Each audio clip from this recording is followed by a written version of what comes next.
Now 250,000. Now, but to get 275. High, but to get 275. 3. Now 300,000. Now 3 1/4, 325. High, but to get 3 1/4, but to get 325. Now half. Now, but to get 300.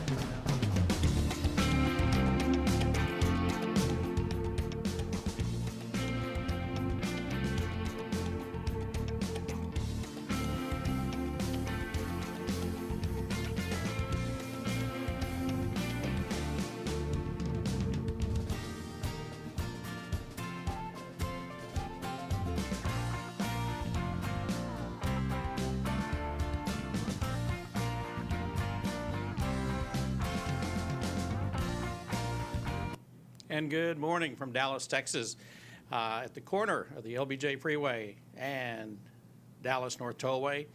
Glad to have you on, Mike McGavel Jones Show. We've had a little bit of a vacation, I guess you could say. Took a little bit of time off from the show and need a little respite as we've gone into the holiday season. We had Thanksgiving this past week, and interesting week. I want to talk a little bit about some things. I woke up to a chilly Dallas this morning, all along the Red River Valley there on the Red River, heading south down 35. It was in the 20s last night. We're about 10 degrees off of where we would normally be at this time of year. And so when I woke up this morning, which was pretty early, it was probably in the upper 20s, and then got into the 30s. We're supposed to hit about 50, 55 today, so if we get that, that'll be great. We got a lot to talk about. I do want to give you a little program change. Mr. Marquez, with the reading program that we had talked about in Facebook and notifying you of what we're going to talk about today, we have moved that show to next Monday. So on December the 7th, we'll be talking to Richard Marquez about Marquez Reading. And that's a program that was developed by him and his team to teach people how to read. And we're going to talk about literacy in America. And it's very interesting. Richard and I had breakfast about a week and a half ago, and we're just talking about the state of education in the United States and abroad. And here in Texas, here in Dallas, and the major cities, and the colleges, what the colleges are putting out right now, and also our public school system. So it's going to be interesting. He's a very well-educated man. He's a smart guy, and he's got a lot to talk about. And whether you have children or grandchildren, or you're an adult that is reading challenged, that will be a great show to watch. You know, I came across something the other day, and I'm showing it to you now. McGavel comes from the gavel, and there's two groups of people that use gavels all the time. One of them you don't mind seeing, that would be the auctioneer. Most people don't want to see a judge. Because that usually means somebody's spending money or in trouble. But the reason I brought this particular gavel is this gavel I actually purchased in auction school in 1978. So this gavel's got about 42 years on it, and I have a collection of gavels. I mean, some really cool gavels. I have one gavel that was actually made out of wood from a tree only found in Jerusalem, and that's a coveted item. But the reason I knew this particular gavel was my original gavel is if you spin it off, it says, and I mean, I don't even know, you hear about these people that can write a poem on the end of a little bitty stick. Well, evidently that's what I could do, because in 1978 I wrote on there that this was my first gavel, and I got it in auction school. So for me, that's a pretty coveted item.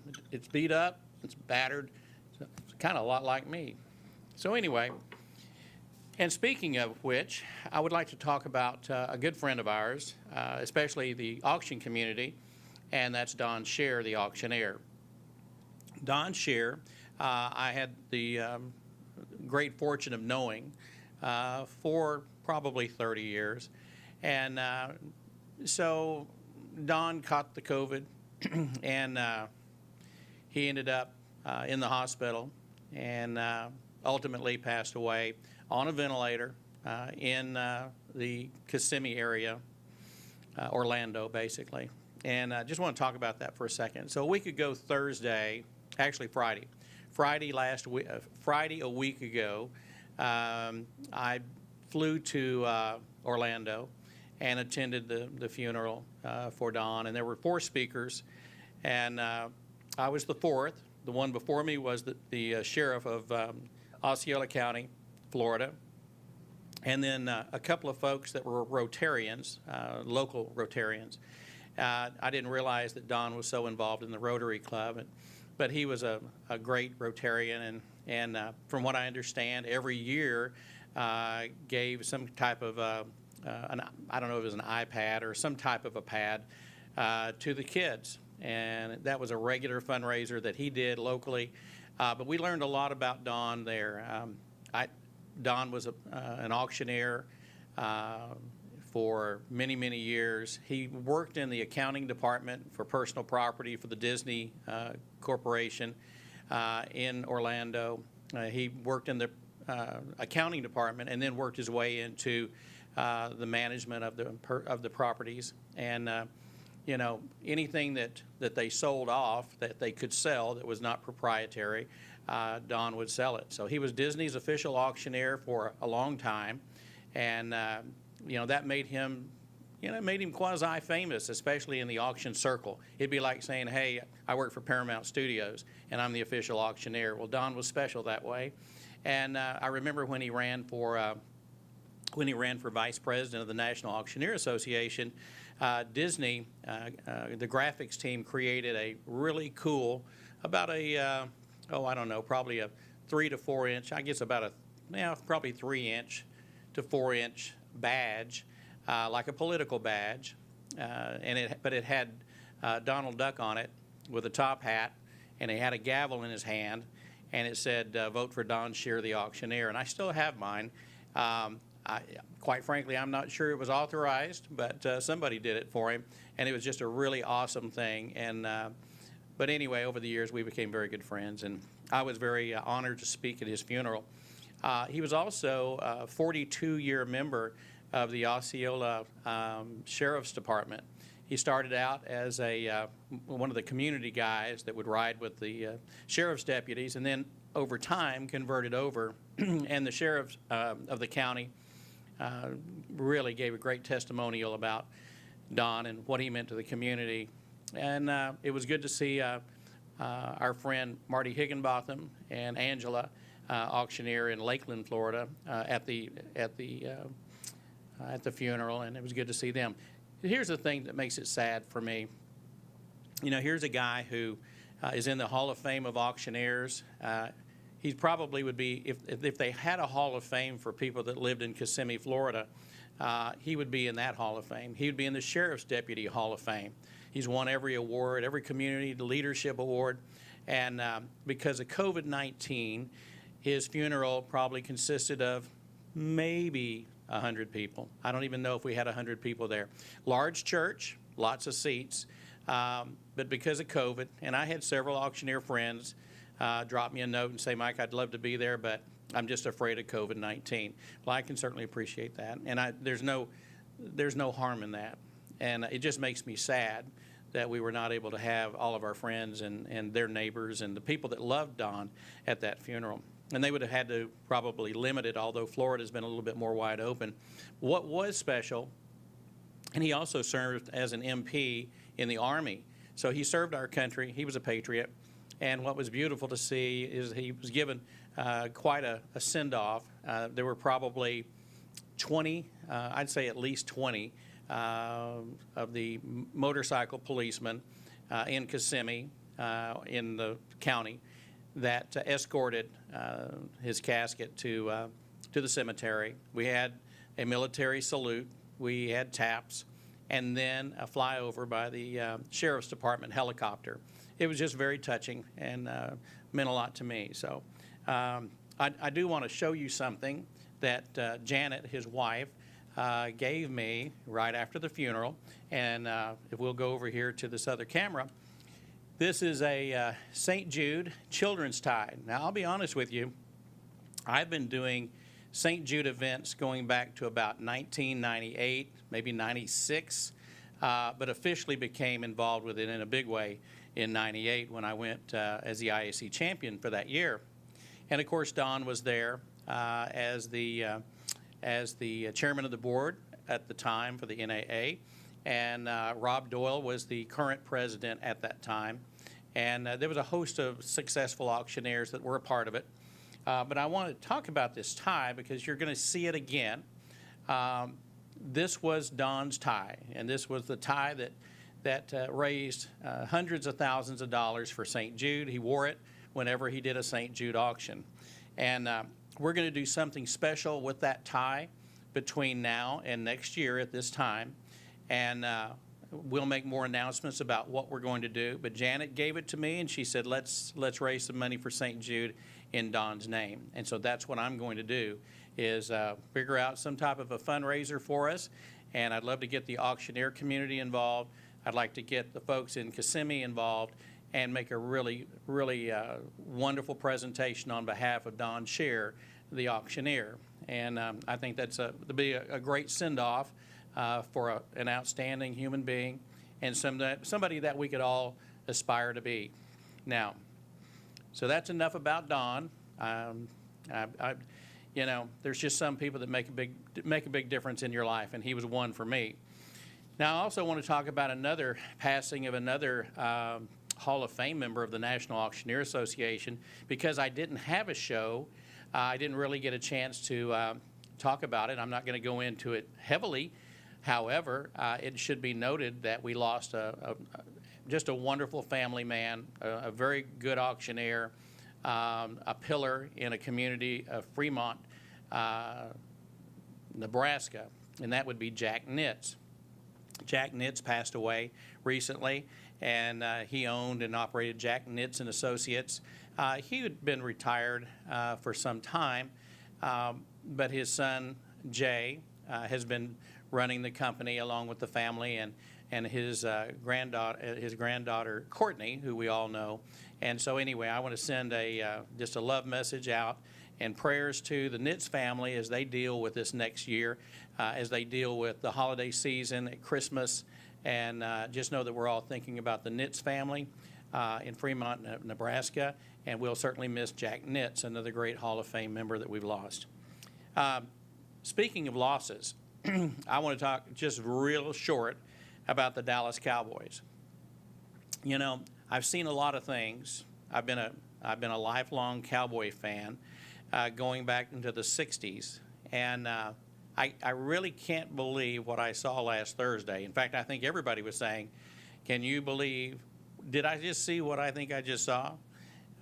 You're down 4 points, and you figure out a way to throw away the game in less than 2 minutes. And, you know, I was watching last night. I just happened to be watching the Green Bay game and noticing how they're playing. And it came to me that this may have been some covert operation from the Green Bay Packers to send us Mike McCarthy. There's a whole movement of Cowboy fans questioning Jerry's decision to hire Mike McCarthy. But then again, if you look at Jerry's history of hiring and firing coaches and who we bring in, that's always kind of amazing as well. You know, anyway, we have these debates down in Dallas because, you know, quite frankly, it's always on the news. You're always seeing it, hearing about it. It's always in the newspaper. The Dallas Cowboys are, you know, supposed to be America's team. I'm beginning to wonder about that. You know, we do have a divided country. You probably know that. But anyway, we wish the Cowboys well. And, you know, as bad as they are, you know, they win 2 or 3 games and they're still in contention, which just tells you how terrible that division is. It's anybody's future loss. America's Auction Academy, most of you know that we operate 2 auction schools. Lori Jones and I own and operate America's Auction Academy. And then Craig and Angie Meyer and I own the Worldwide College of Auctioneering. So you've got, you know, we're very involved in education and training and trying to help people become future professional auctioneers. We're just into that. And so America's Auction Academy is scheduled for January the 29th through February the 5th here in the Dallas area. So if you have interest in learning about auction school, people go, well, you know, you just talk fast. Well, no, auction school is not just about talking fast. Auction school is a business. It's also, to me, it's a life school. When I say life school, I mean, you have the opportunity to learn about public speaking. You have an opportunity to learn about business. You have an opportunity to learn about different subject matters. And so they'll say, well, do you learn anything about selling businesses? Yes. Government auctions? Yes. Computers and computer technology for auctions? Yes. Appraisals? Yes. Bookkeeping? Yes. And it just goes on and on. You'll get snippets of the industry. There's no way we can sit there and teach a 10-hour class on certain subjects, but we're going to give you an hour to 2 hours on pretty much all the major areas, including real estate auctions, online auctions, etc. So if you have an interest in that, you can certainly get online and go to America's, that's with an S, America's, no apostrophe, www.americasauctionacademy.com. americasauctionacademy.com. And like I said, January 29th through February the 5th in the Dallas area. And then we'll be having a class, I believe, in February or March for worldwide, and we'll make those announcements later. Would like to mention my friend Steve Friska. He is an auctioneer. He does a lot of horses, does some livestock. But Steve also is a pastor out in Muleshoe, Texas. So if you get a chance, you can get online, Google him. We had him here in the studio about 3 months ago. And Steve Friska is a dedicated Christian. He is a very moral individual. He's got a great story to tell. He wasn't always moral, but he is now. And he loves to tell his story. And it's very well documented. It's all over the internet. But if you get a chance, he's got a morning podcast. It's about a 5 to 10 minute show. It's called Coffee with the Colonel. Coffee with the Colonel. And that's with a C, not a K. And so shout out to Steve Friska this morning and his family. I'm sure it's a lot cooler in Muleshoe than it is in Dallas, Texas. And so check his show out. I think you'll find, if you're a Christian, you'll certainly find it interesting. And he's also a conservative. He's very politically driven, but he mixes scripture along with the message in regard to his politics, and I find it quite interesting. I always enjoy it. I also want to give a shout out to Monty Shockley II. Most of you don't know him. You may have never heard of him. His classmates could tell you about himself. Monty attended our auction school the last go-round, and he is with United Country Mixon Real Estate in Poto, Oklahoma. And Monty is just one of those guys that everybody likes.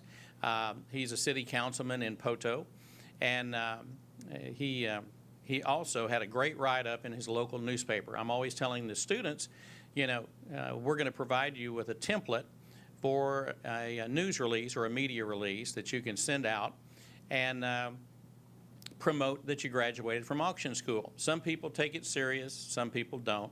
It's kind of like auction school. Some people will spend the money, come and get all fired up and then go home and do nothing with it, which is typical of pretty much any type of education. You can do that in real estate. You can take lots and lots of hours and never produce a thing, or you can jump right into it because you care about it and something you have a drive and a fire for.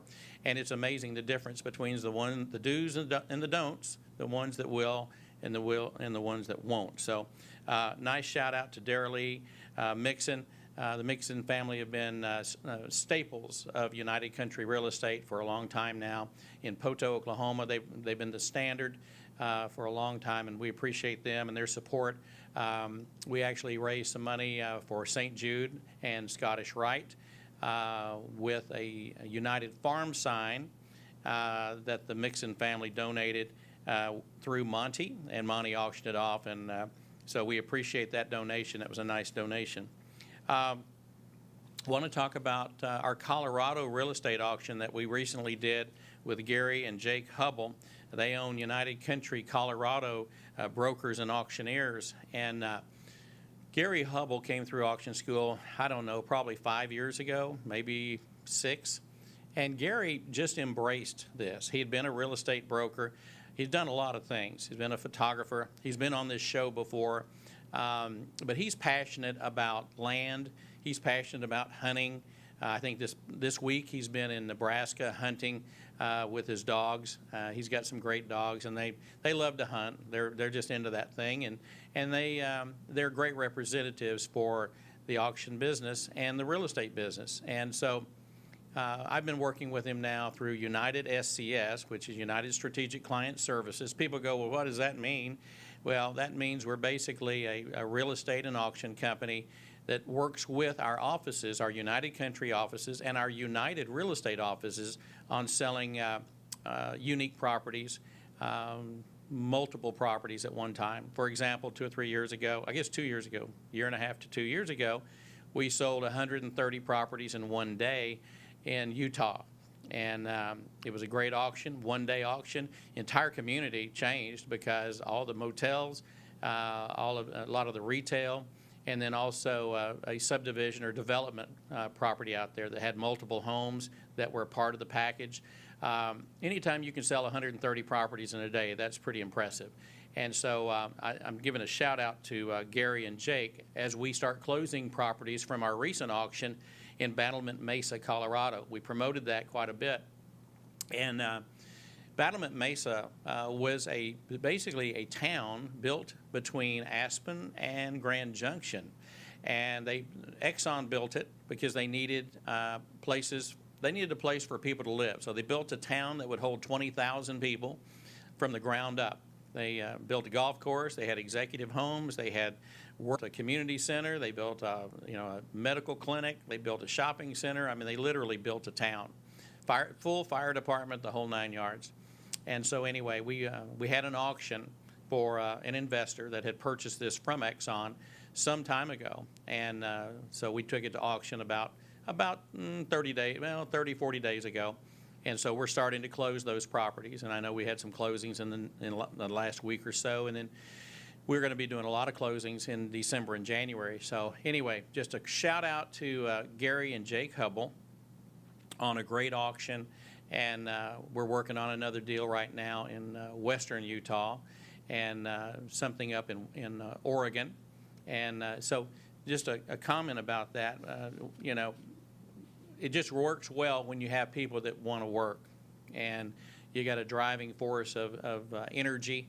I don't think I've seen anyone and I'm sure there's lots more like Gary, I just haven't found them. But Gary Hubble gets up and he's hungry every day and he makes things happen. And so just a quick shout out to United Country out there with Gary and Jake Hubble, because you're doing a great job and we appreciate the job you do and we always enjoy working with you. It's always fun to make money in the business. To tell you another project we've got going on right now, this is with Colliers International. We have a strategic partnership with Colliers International. Colliers International, arguably the top 3 in commercial property sales in the United States and abroad. They have probably 40 some odd offices around the country and around the world. They're concentrated more in cities. You don't see a Colliers in rural America. But we had a recent referral from United Real Estate in Houston, and they came to me about it. And then I circled with our Colliers office in Houston, and that office is actually operated by our friend Pat Duffy. And then what's great is when I can pick up the phone and have a conversation and say, I need someone that does this. And so if I need someone that's in the selling medical facilities, I can get a referral of someone I can work with. And if it's a food processing plant, I got somebody to talk to. And they may be located in Atlanta. They may be located in Knoxville, Tennessee, or Nashville, Tennessee. I don't know where they're going to be. They may be in Los Angeles, but we'll have somebody to work with. So I had the great fortune of being connected to a man in Houston, and we just signed up about a $6 million industrial property. It's been operating for 20, 30 years. They've been manufacturing oil field equipment. And so it's a kind of a complex of 2 or 3 buildings and located in the northeast part of Harris County. And so if you know anybody that's interested in a industrial complex, it's not huge, but it's decent size. and it's got great road frontage. It's very accessible, and it's in a great part of Houston. So if you know somebody that might be interested in that, let me know.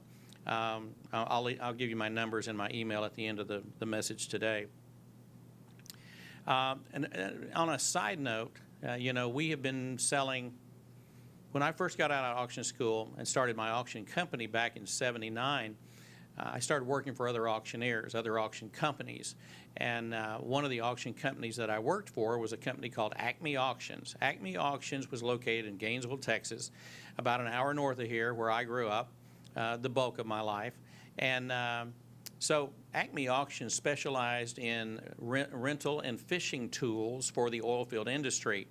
And we're talking about elevators and slips and a lot of things that the average human being doesn't know anything about. They just think, gasoline comes from a pump, and refineries make it, and they don't know all the details about a rig or pump jacks or anything like that. But anyway, back in the early '80s, probably around 1980, '81, I had the great fortune of working for a couple of gentlemen, one of them being Buddy Gandellin and Travis. I'm trying to remember his last name right now. It'll come to me. But anyway, they hired me to, really they were looking for a warm body that, was young and didn't mind working. And so I hired on, and but learned a lot about the oil industry. And my stepfather worked with Halliburton Services, and so we were already exposed to it. I knew quite a bit about it. And my grandfather worked in the oil fields of Texas back in the 30s and 40s and 50s, and so there's a lot of history there with oil field chemicals and oil field equipment. So, and we had an actual auction yard back in the 80s where we would sell oil field equipment. But when working with Acme gave me a lot of the education that I needed to get involved with it. So I'm saying all that to say this: if you have a oil-related business, whether it's a rental store or if you've got rigs, workover rigs, any type of oil field related equipment or energy equipment. It doesn't just have to be oil, it can be gas. We're interested in selling it for you or brokering it for you. That's the kind of things we do. I also worked with a guy named Gene Durkee many years ago. This was probably in the 90s, early 90s, in auctioning off oil and gas production. And learned a lot about overrides and things of that nature in regard to leases and how that worked, and being the lead auctioneer for a couple of different companies, energy marketing being one of them. And then I had a great opportunity to work with a couple of auctioneer friends of mine, including Eddie Haynes from Oklahoma City and Troy Lepard. We went down to Houston and worked for Oil and Gas Exchange. And so these things are, it's like you get a basic college education and then you go to graduate school, and that's kind of what these were all about, was learning more and more about our industry. So if you know of anyone that has some assets they need to sell, maybe they've got some surplus land, or you have someone that has some wealth but has been hit by this downturn in the economy for the oil industry. One thing I do know, a lot of folks have a ranch that they don't need, or they have a plane that they don't need, or they have a yacht that they don't need, or they have a hunting property in West Texas, or they've got 2 or 3 and just need to sell some of it. Over the past weekend, in fact, it was 2 days ago, I looked at a classic car collection that we will be talking to the individual about further, about auctioning off the cars. And whether we do it ourselves or we do an alignment with another company, these are very unique cars, and it's a collection of a lifetime. And so we sell classic cars. It can be one-offs or it can be an entire collection. And so we're looking at all types of assets right now: business assets, one-off collections of things. If you know someone or you have something that you want to sell, we certainly would be interested in talking to you, because that's what we do. And we've got a long history of success in doing that, and we'd love to talk to you about it. Also, the fundraising season has been a weird one since March. We were able to pull off a couple of pretty nice fundraisers the weeks prior to March 11th. You know, the reason I remember it so well is because my birthday is on March 10th, and then the very next day is when really all hell broke loose with COVID-19, or as people are now starting to call it, the COVID, the vid. I think there's a comedian named Hart, and you probably know who I'm talking about, and he calls it the vid. And so if you want to be hip about the vid, you'll know what I'm talking about. But anyway, March the 11th was when really things started coming down, and it just got worse from there. I did find it interesting that New York City is deciding to send their kids back to school next week. I think you're going to see a lot of things open up. I think at the end of the day, most of us are going to have the vid. You're just going to have it in different. Everybody is different. Some of them are sick for a day or two. I know Gary Hubble said on Facebook yesterday that his was a 2 or 3 day deal, and of course mine was 3 weeks, 4 weeks, and hospital. And I'm telling you, it has a major impact on your energy level. You know, it's been 3 months since I had it, and I've not regained my energy level at all. A lot more lethargic. Tend to sleep more, which I used to never sleep. Now I tend to sleep, and I get sleepy, which I never did. So everybody's different. Everybody's body's different in how they react.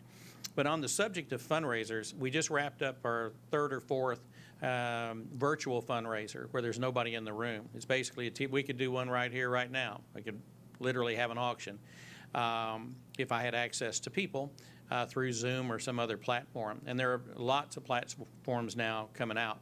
But I would just say that if you are one of our fundraising groups and you'd like to know what works, I'm going to refer you to 2 of my clients, and I'm just throwing this out there. Whether you want to do a live auction event in 2021, or if you'd like to do a kind of a mixed way to do a fundraiser, doing a live and virtual on-camera fundraiser, or if you just want to go virtual, we are signing up right now a lot of clients for future auctions. And so if you're interested in doing that, but if you'd like a reference first, I would send you to 2 groups specifically. Christian Works, it's like one word. Christian Works, I've always called it Christian Works for Children, but they kind of have just narrowed it down to Christian Works. It's literally across the street from this building, so I see them every time I come to my office. But Christian Works for Children, I've worked with them for about 18 years, and it's been a great relationship. And we did a fundraiser for them and actually exceeded their previous year, where we did it in a room or a hotel, wherever we were, probably the Omni here in Dallas. We were either at the Omni or we were over at the Hilton, the Anatole. And so the fact that we exceeded the previous year, I thought was a blessing. And then we also did one about 2 or 3 weeks ago for Operation Kindness, North Texas' largest no-kill shelter. That was their first attempt.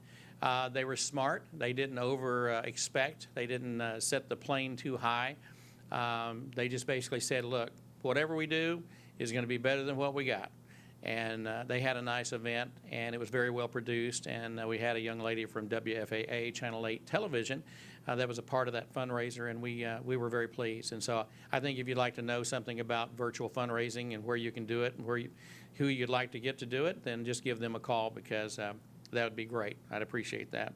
And so I'll be booking weekends and weekdays all of 2021 right now. We've got some folks that have gotten a little skittish for the first quarter, and we're moving some things. I just moved one down in Austin from November to November of next year. So we just slid it over. Actually, we had moved it to February, and we've moved. So this is like the 3rd time we've moved this event.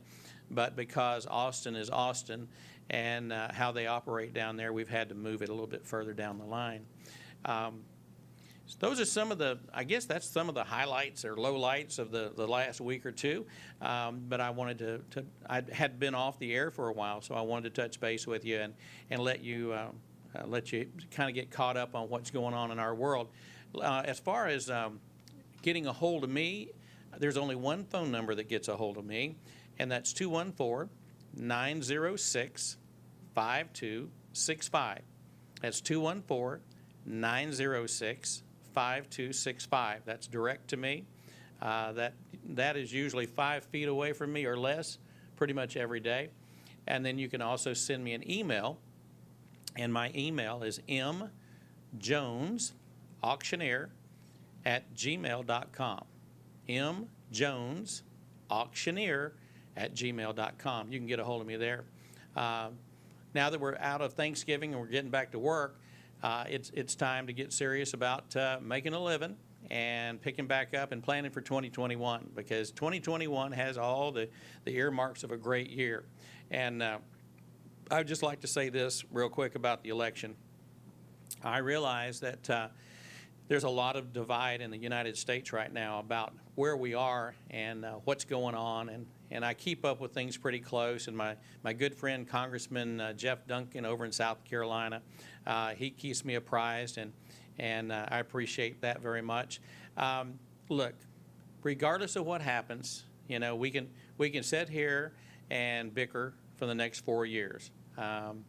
Once it's been determined, whether it's determined in the Supreme Court or not, that's not my job. You know, my job is to try to make a living and help other people make a living and take care of my clients. At the end of the day, yeah, I voted. I expressed my opinion. I've been pretty vocal about politics for a long time. I'll continue to do so. There's a reason why this flag stays on this jacket, and that's why I've got about 20 different American flag pins, and every jacket that I've got has one. All my coats have one. I fly the flag. I believe in America. I believe in who we are. Is the United States perfect? No, we're not perfect. The people aren't perfect, and as long as you've got people involved in politics, it's going to be imperfect, but it's still way better than what they have in other countries. I'll take the United States of America over any other country in the world every day of the week. There's a reason why people want to come here, and that's because of what we have. And is it worth fighting for? Yep. And if things don't go the way a certain group wants to go, then in 4 years we'll have another opportunity to do what they want to do. And the main thing is make your country a better place. Don't do what's been going on for the last dozen years, or 20 years for that matter. It's really gotten out of hand. It's ridiculous. We're not acting like Americans. We're not acting like Americans. And I just ask you to pray for the country, come together as a people. Let's get through this COVID-19 and get through this election cycle, whichever way it goes, and accept what we have, and then be an influencer and be involved and take steps. Go to your city council meetings. Go to your regional meetings. Be political.